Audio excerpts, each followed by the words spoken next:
I'll fill one in first. You Okay. go first, 'cause I have like so many. So you go.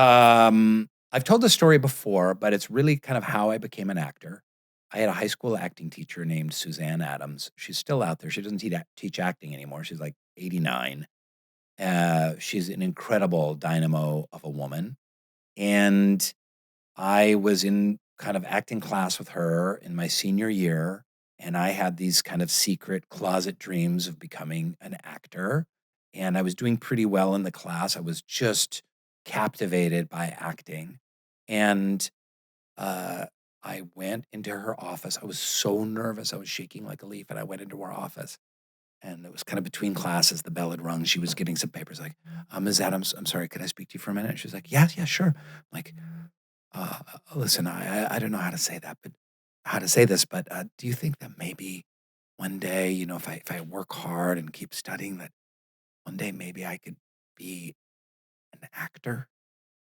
And and she looked at me and she goes, "Oh, yes. Yes, you could be an actor, but you need to study hard and you need to read books and fall in love and travel the world and study and take classes and have lots of different jobs and make sure you travel and live a full, rich life. Don't just jump right into it. But absolutely, you've got the talent and you should pursue it. And oh, yes." And it really was revolutionary love, because the appropriate response is, "Kid, you've got some talent. It's so hard. You have no idea how hard it is to make it in the business or to support yourself or to get a paycheck even as an actor. Um, Good luck. The theater world is fucked up. Film and TV is fucked up. Good luck, but stick with it, kid." That's the realistic response, right? But her enthusiasm and encouragement, seeing kind of my vulnerability. Like, I hung on those words for years thereafter. Even when I struggled in college and got, you know, wasn't sure which way to go. I remember that conversation, and I still remember to this day. It's galvanized into my memory. Mm.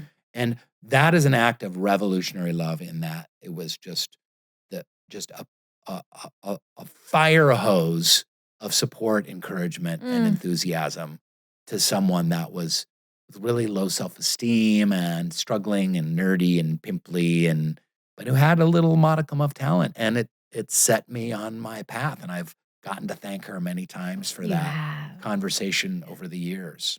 Does she remember it She clearly? does. Yeah. Yeah. Yeah. Isn't that amazing? Yeah. Just like you were just one of many students and she decided to take a moment and see the genius in you and hold up the mirror.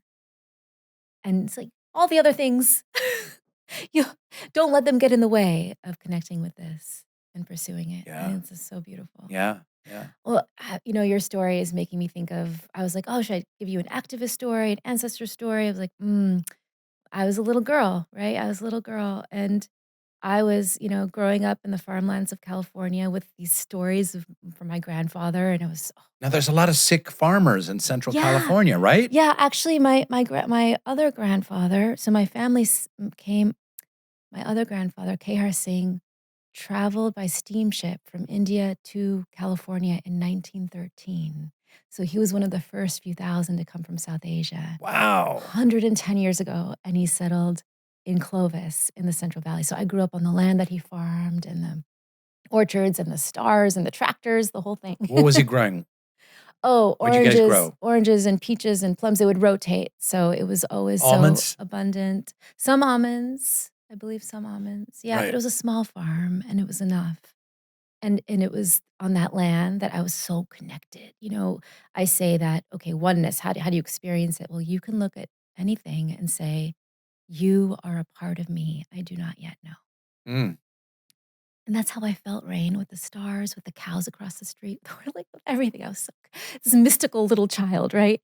And then I started to go to school, at 6 years old, and it was it was my first racial slur. I was only 6. I'm thinking my kids now. My kids are that age. I was like, oh my goodness, I was small, and it was a little boy who was, ran up to me during the schoolyard. I was on my knees, and he said, I was playing a baby. We were playing family. And he said, "Get up, you black dog." I wanted to correct him, like, "No, we're playing family. We're not playing." And then I saw the cruelty around his mouth, and I said, he was giving me, and I wasn't mad. He was just giving me information about how the world saw me. And they call it internalized depression, but what it feels like is like shame, like stinging under the skin. Mm. So I went home crying, and it was my grandfather who like scooped me up, and he wasn't going to lecture or tell a story. All he said was, um, "My dear, don't abandon your post." I'm this little girl in 2 long braids who rides tractors and talks to the stars, right? But my grandfather saw me as a warrior, and in that moment when what he was calling me to was like, "Don't let him make you hate. Like, don't let him have that power over you."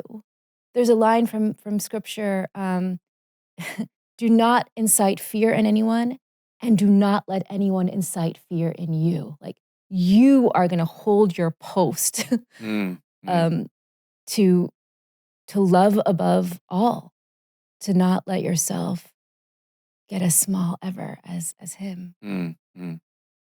And so, yeah, I think that was the beginning of me going on to study religion and violence in college, and then study law, and then go to divinity school, and then try to articulate this really simple thing that my grandfather gave me as a kid, like, with all these words to the world. Mm. Mm. That's beautiful. That's Yeah. beautiful.